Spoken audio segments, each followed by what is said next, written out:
Welcome to the Deep Dive, your shortcut to getting up to speed on complex stuff quickly and without the fluff. Yeah, and today we're diving into some really fascinating source material. We're looking at survival, basically. Specifically, the survival lessons learned by, well, a very young Boba Fett, way before the fearsome reputation. Exactly. We're talking age 11, maybe 12. He's just lost his father, Jango Fett, and he's got this monumental task. Monumental is right.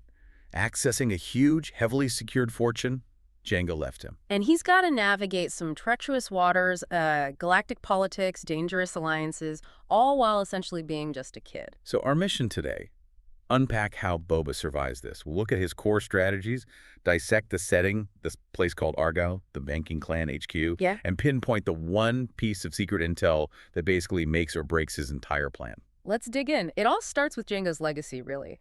Boba's whole world, his identity at this point, it's completely shaped by his father.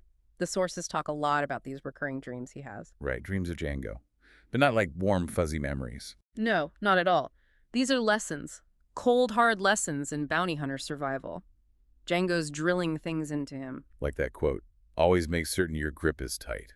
Practical stuff. And the big one, the mantra Boba seems to live by. Remember, son, trust no one, but use everyone. Oof. That's intense for an 11-year-old. Even has Jango's book, right? Like a physical guide. Yeah, a data pad or book with his father's recorded advice. It's his compass, though maybe a moral compass is more accurate. He definitely needs that guidance because this fortune isn't just sitting in a checking account. Not even close. It's vast credits, precious metals scattered across the galaxy. And the lock. It's biometric. Highly complex. Needs Boba's unique retinal scan. And his DNA. Exactly. Because he's the sole unaltered clone of Jango Fett. Nobody else has that pure genetic key. Jango is setting up a dynasty, maybe, but making Boba the only key just puts a massive target on his back. A huge one. And just knowing the fortune exists isn't enough. He needs to find it, access it, which immediately forces him to kind of bend that trust no one rule. Right, he has to engage the use everyone part. Which brings in Aurra Sing. Mm-hmm. The notorious bounty hunter. Lethal, known for hunting Jedi. Okay, wait. The sources say Jango specifically warned Boba about her, right? Said she was Jedi trained but hates them. Don't ever trust her. He did, explicitly. So why does Boba immediately team up with her and offer a 50-50 split? Is he just desperate? I think it's calculated desperation. Aurra found the coordinates in Sci-Fi's databanks. Boba needs her skills, her ship access, maybe her contacts. He needs something to get started. So he makes the deal, but probably intends to break it. Oh, absolutely. He's already thinking like Jango. Use her until she's no longer useful or becomes too dangerous. It's pragmatic if, ruthless. And this uneasy alliance takes him straight to the heart of the matter. Aargau, headquarters of the intergalactic banking clan. The jewel of the Zug system, as the sources call it. Aargau sounds less like a planet and more like, well, a fortress built around money. Yeah, the description's painted as this huge single pyramid structure, all shining steel, divided into 7 levels, very ordered, very controlled. Extremely organized. Level 1 is security. Everything gets scanned, disinfected with infrared rays. Ships, people, everything. It's color-coded red. Then level 2, color-coded green, that's the main banking hub. Off-world treasuries, thousands of banks. That's where Boba needs to get. There's also a level 7 mentioned, the Undercity, which sounds less organized, but we'll get to that. The key thing on Aargau seems to be the rules. They're everywhere. Hollow signs. And they are strict. Big one. No weapons. Unless you're an Aargau citizen. And the penalty for breaking rules, especially things like fraud. Immediate execution. Wow. Yeah, they are not messing around. It's all about protecting the assets and the system. So this immediately creates a problem for Aurra Sing. Right. She's never unarmed, but the security protocols, these IG droids enforcing the rules, she has no choice. She has to comply. They make her take an escort back to Sci-Fi to store her weapons. And that's Boba's first real opening. The security official looks at him just a kid, unarmed, hasn't broken any rules, and clears him to stay on level 1 while Aurra goes back. Aurra's furious, obviously, but she has to go. And Boba gets that crucial moment alone, unsupervised. It's a small window, but absolutely critical for what happens next. And we should also note the background tension here. The sources mentioned Republic clone troopers are present on Aargau. Yeah, as a peacekeeping force. Suggests things aren't quite as neutral and stable as the banking clan likes to pretend. Recent Separatist skirmishes nearby. That underlying tension, Oh. it plays right into the secret Boba's carrying. Okay, we've got the physical layout of Aargau. Hmm? Let's talk about the political leverage Boba has, this secret weapon. Yeah, this is really the crux of his strategy, isn't it? It's not about the money he might get, it's about the information he already has. Information passed down from Jango. The bombshell, Count Dooku, the famous leader of the Separatists, Yeah. is the same person as Tyrannus. Wait, Tyrannus. The shadowy figure who recruited Jango Fett to be the template for the Republic's clone army? The very same. So Dooku is essentially playing both sides, leading the Separatists while also being the architect of the army fighting against them. On a banking planet obsessed with neutrality and order, that kind of information is, well, it's dynamite. Absolutely. And Boba, young as he is, understands this. He knows the secret equals power if he keeps it close until the right moment. And that moment arrives almost immediately after Aurra leaves. Right. He needs to ditch Aurra before she gets back. He sees his chance. There's a shiny philo card, like a key card, that Aurra apparently forgot on the security desk. He just snatches it. Snatches it and makes a break for the turbo lift. Quick thinking. But he doesn't quite make a clean getaway. No, he literally runs right into a clone trooper, a young one designated 9779. Apparently an odd clone, something about gold plating on his learning helmet. Was the clone trying to stop him? No, ironically, the clone was just trying to return Boba's advice book, which he dropped. Ah, so Boba has to think fast. Instantly. He taps into that clone mindset, lies smoothly, says he's clone 1313, heading to level 3 for helmet repairs.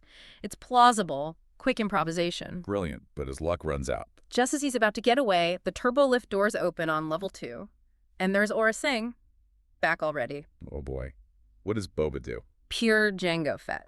He darts away instantly, leaving clone 9779 standing there, looking confused. And Aurra sees the clone. Sees a boy in clone gear, roughly Boba size, right where she expected Boba to be. She immediately assumes it's Boba trying to double-cross her. She grabs 9779 and starts yelling at him. Wow, so Boba uses the clone as a decoy. Sacrifices him, basically. Exactly. Buys himself escape time. It perfectly illustrates Jango's lesson. Trust no one, use everyone, even an innocent clone who just tried to help him. Survival overrides everything. Okay, so Boba's now loose on level 2. This green, shimmering labyrinth of bank tunnels. How does he even begin to find the right one? It's described as a total maze. Thousands of banks, First Royal Bank of Mahali, both an independent treasury, you name it, impossible to navigate randomly. Does he check Jango's book again? He does, and ironically, the advice he finds is, never seek out help. And of course, Immediately after reading that, someone approaches him. A small, furry creature, a bim named Nuri, claims he's an independent money exchanger. a native species known for being shifty, right? Pretty much. So Boba's faced with a dilemma. Follow Jango's advice Or test the use everyone part. Exactly. He decides to play along to see if he can use Nuri. Does Nuri offer anything useful? Immediately. Nuri points out a heavily guarded procession moving through the level. It's San Hill, the head of the banking clan. The same guy Boba saw meeting with Dooku on Geonosis. The very one. Yeah. And Nuri whispers that Hill is actually heading down to the Undercity level 7 to secretly raise funds for the Separatists. Big news. A spy named Hevson apparently confirms Hill is meeting the Hutts down there. Okay, that's valuable intel. What else? Nuri then states the core principle of the Undercity black market. Information is the single most valuable thing down there. More than credits, more than weapons. Foreshadowing, maybe? So, Nuri seems helpful. Up to a point. He leads Boba to a hidden terminal, supposedly to help him, but then the reveal. The guess. Nuri reveals he's actually a Clawdite shapeshifter, and yeah, he's a black market money changer, and a legal one. Okay. So betrayal. Partial betrayal, calculated theft. Nuri says he hates Aurra Sing, so he'll help Boba find the specific bank. But first, he takes his fee. How much? A cool 500,000 mace arcs, the local currency skimmed right off the filo card Boba snatched. Non-negotiable. $500,000. Just for a name. But he does give Boba the name. He does. That's the crucial exchange. Nuri tells him the exact location, the Intergalactic Bank of Quat, right there on level 2. So Nuri riffs him off, but also gives him the key piece of info he needed. Jango's use everyone lesson playing out in a complex way. Precisely. Nuri valued the cash more than the information. Boba needed the information more than the cash right then. So Boba heads straight for the Bank of Quat now. Interestingly, no. He actually decides to go down first to the Undercity level 7. Why? He has the location. The sources say he's transforming his fear into excitement, using it as fuel, and he remembers Jango's advice. Find Jabba. So he follows a Twi'lek heading towards a big hut gambling den shaped like a crate dragon's head. He's going deeper into the danger zone. Yeah. The Undercity is described as teeming, rule-breaking, lots of illegal weapons. The total opposite of the upper levels. He's diving into the low-trust environment Jango prepared him for. Okay, down in the Undercity, following the Find Jabba directive. Yeah. Does he find him? Not Jabba himself, but he finds Gorga, Jabba the Hutt's nephew. Boba manages to eavesdrop on him. And learns what? Learns that Jabba is indeed on Tatooine. That confirms Boba's next destination if he can get off Aargau. If being the operative word. Because things go wrong again, right? Yep. Just as he's processing this, he gets captured.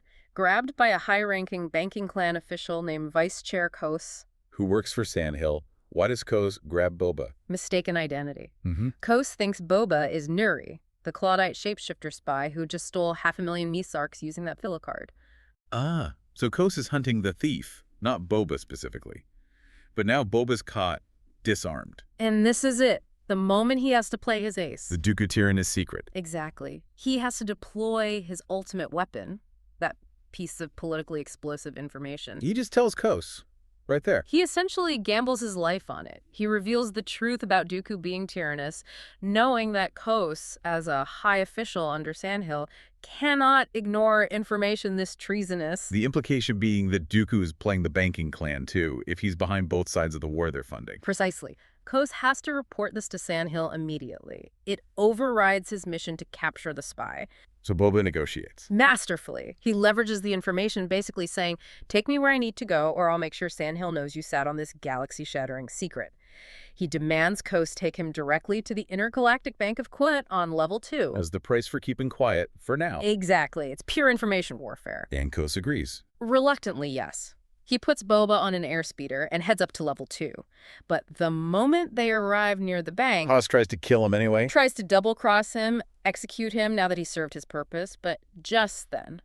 Aurra Sing shows up again. How? She's back, and somehow, incredibly, she managed to acquire Aargau citizenship in that short time, which means... She's legally armed now. And very angry. She opens fire on Kos's speeder. Chaos erupts. What does Boba do in the middle of this? He takes control, jumps into the driver's seat of the airspeeder Kos was using, and he uses the Dooku Tyrannus secret one last time. How? He shouts it at Kos, destabilizing him mentally. Kos freezes, likely overwhelmed by the implications of the treason he's caught up in. And in that moment of hesitation... Aurra finishes the job. Kos falls from the speeder under her blaster fire. Okay, Kos is gone. But now Boba's got an armed, furious Aurra Sing chasing him. Right. New problem. But Boba handles it with, again, pure tactical thinking. He leads her on a wild chase through the level 2 traffic. He uses the speeder's comm unit, sends out a fake distress call reporting an armed, non-citizen bounty hunter describing Aurra running loose on level 2. He calls security on her. Yeah. Sets her up. Sets a perfect ambush, using Aargau's own security forces. While Aura's busy dealing with the responding security droids, Boba makes his final dash. To the Intergalactic Bank of Quint. Races inside, uses his retinal scan, his DNA signature, accesses the account. And finds. Finds that after Nuri's hefty fee, there is only a small portion of the fortune actually left in that specific account. Still, better than nothing. What does he do? Takes what's there, destroys the bank card immediately so it can't be traced or reused. But that small amount is enough for the next step. He uses it to fuel and provision Slave-wise. Gets flight clearance. And punches and coordinates for Tatooine. Yep.